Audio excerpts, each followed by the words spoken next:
Hello Gemini, Sun, Moon Rising, and Venus Signs. Kamusta kayo? Sana po'y nasa mabuti kayong kalagayan. Welcome back po sa Star Tarot. At kung bago kayo rito, welcome din po kayo. Please subscribe, like, share my videos, and leave me a comment kung naka-resonate po kayo. Thank you. So Gemini, first card. We have the Herald energy. Ayan. So, merong small regrets. Ang iba sa inyo, baka meron kayong bigla na lang, ay sayang, diba? Sana ganito, sana ganon. Maraming what if, no? Ang na-experience or nararamdaman ninyo sa ngayon. Pero that's fine. Gemini, no? Wag na kayong manghinayang, wag na kayong malungkot, no? Wag na ninyong balik-balikan, diba? Na magsisi pa kayo kasi tapos na yon. Diba? You have no power over that anymore kasi nakalipas na, tapos na yon. So, mas maganda na lang na maging source of inspiration mo na lang yun, kung ano man ang pinagsisihan mo doon, ano man ang mga what if mo doon. So, maging inspiration mo na lang yun sa mga susunod mong gagawin. Diba? Pwede mo nang i-consider, no, yung mga pagkukulang mo or pagkakamaling decision mo or mga maling decision mo in the past, gawin mo na lang yun na inspirasyon mo doon sa mga susunod mong endeavor, sa mga susunod mong ventures, diba? Na you gonna make sure, diba? Na hindi ka na dumaan sa ganong sitwasyon. So, mas bitbitin mo na lang yung lesson na natutunan mo from this specific situation doon sa mga susunod mo pang gagawin para naiwasan mo na, no, yung pagsisisi. So, we have the painter. Ayan. So, maaari na ano kayo ngayon, very creative.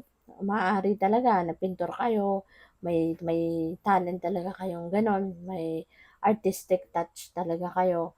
So, maaari na you are going to create something beautiful, something artistic sa ngayon, no? Maaari na yun nga, baka mahilig talaga kayong magpinta. So, baka yun, no, more of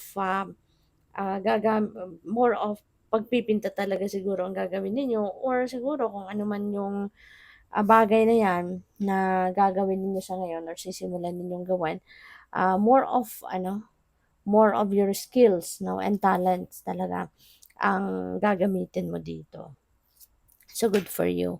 So we have vengeance, ayan, overcoming slights, and there's a choice that you have to make, 'di ba? Parang ano ito eh, baka meron kayong you are thinking of revenge, towards someone.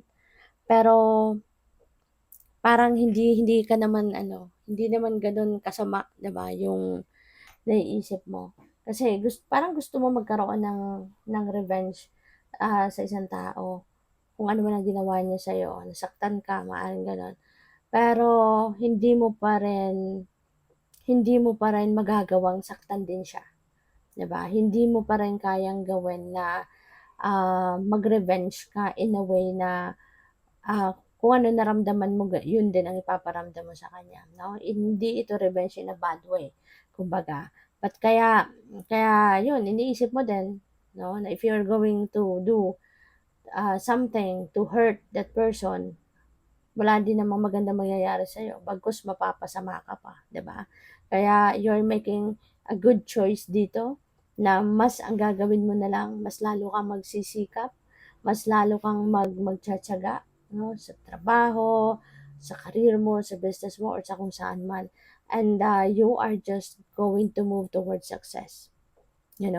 Papatunayan mo na lang sa kanya, papatunayan mo sa mas maraming tao na isa kang matagumpay na tao or magtatagumpay ka because naging mabuti kang tao, 'di ba? Nagpakabuti ka.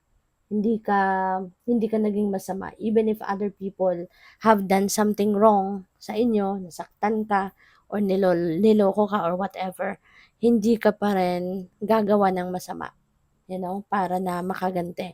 But what you're going to do is improve yourself, better your situation, at you are aiming for more success.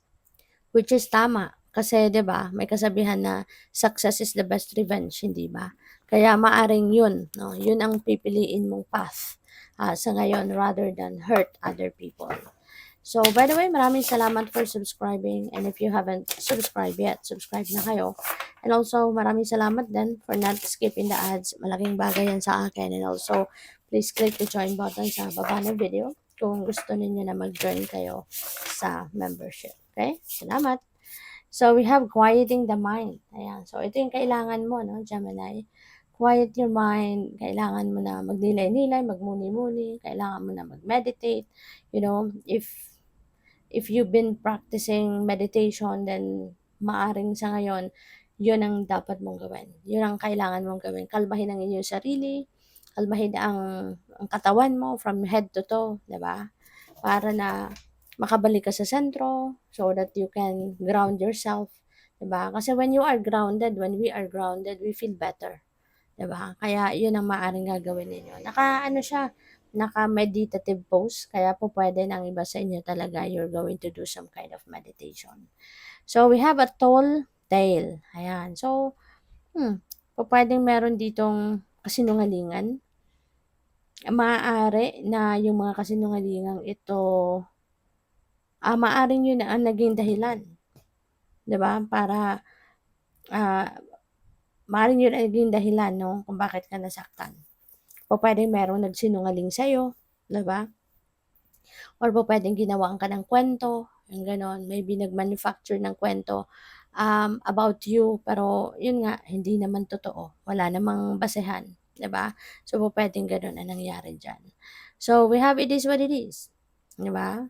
You are still, matured, mag-isip na despite siguro, this could be related to the situation, na despite kung ano man ang ginawa ng taong ito sa'yo na nasaktan ka, ah, tanggap mo pa rin, 'no? It is what it is, 'di ba? Gano'n talaga ang buhay. You really can't control everything at, hindi rin naman natin makokontrol din ang ibang tao, 'di ba? Hindi natin kontrolado ang kanilang pag-iisip, ang mga magagawa nila or gustong gawin nila.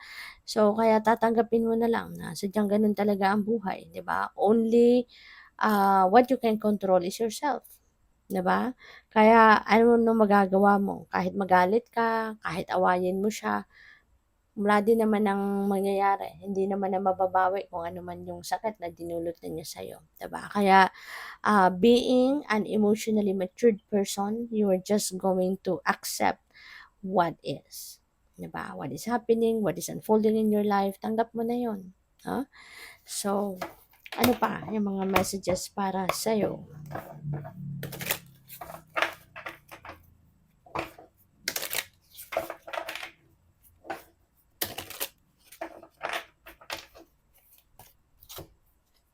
So, we have the hawk. Ayan, may omens and messages na dadating. No? So, may mga guidance. No? These are divine guidance para sa'yo. So, be on the lookout for those, omens. May mga mararamdaman ka, may makikita ka. So, be aware of what is unfolding sa paligid mo. Kasi maaari na may mga omens ipapadala sa'yo ang divine universe, and those are guidance. Intuitive messages, nudges also will be sent to you. Kaya dapat i-access mo kung ano yung nilalaman ng intuition mo. Always be aware and listen to yung gut feel ninyo, 'di ba? Ito yung sinasabi nating konsensya. Makinig ka sa iyong konsensya kasi maraming mga mensahe, guidance na ipapadala sa iyo ang divine universe, and that could be pupuwedeng sagot yan sa dasal mo, baka may pinapakiusap ka, bigyan ka ng enlightenment, bigyan ka ng kaliwanagan sa isip, direksyon, mga ganyan. So, yun, ibibigay na yan sa'yo ng divine. So, we have the Grail Knight. Ayan. So, sabi dito, romance. So, pwede na meron kayong um, pwede ang iba sa inyo papasok sa romantic relationship, no? Or pwede rin na kung kayo ay currently may ano na, may relationship na, currently nasa relationship na. So, this is the time na baka mas magfo-focus din kayo sa inyong romantic partner, no? Maaaring focus kayo ngayon sa inyong relationship. So, we have the Merlin, Alchemy, Justice, and Balance. Ayan. So, feeling ko yung balance na to. Ito yung, di ba, you have quieting the mind energy. Baka kasi talaga, kailangan mo yan. Aside from kailangan mo na magkaroon ng linaw ang inyong isipan, kasi po pwedeng, may mga imbalance, may mga konting problema. So, aside from that na kailangan mong magnilay-nilay, magmuni-muni, kailangan mo din siguro na magpahinga din talaga. No? Ipagpahinga din ang katawan, ang isipan, tanggalin yung mga mind chatter ninyo, yung mga nagbabother sa'yo, yung mga nakakapagpabigat, no, ng inyong pakiramdam at isipan. Okay? Kaya, yun. And also, huwag kayong mag-alala, no? Justice will be served. Kung ano din yung hinahabol ninyong karapatan ninyo, ano man itong hinahabol ninyo na alam ninyong deserve ninyo or para sa inyo, maaari na yan ay makukuha nyo din, no? Mapapasa inyo yan. Kaya, sige lang, ipaglaban mo kung ano sa tingin mo ang tama at ano ang para sa'yo, kunin mo. So, good luck. Thank you for watching. Love and light. Namaste.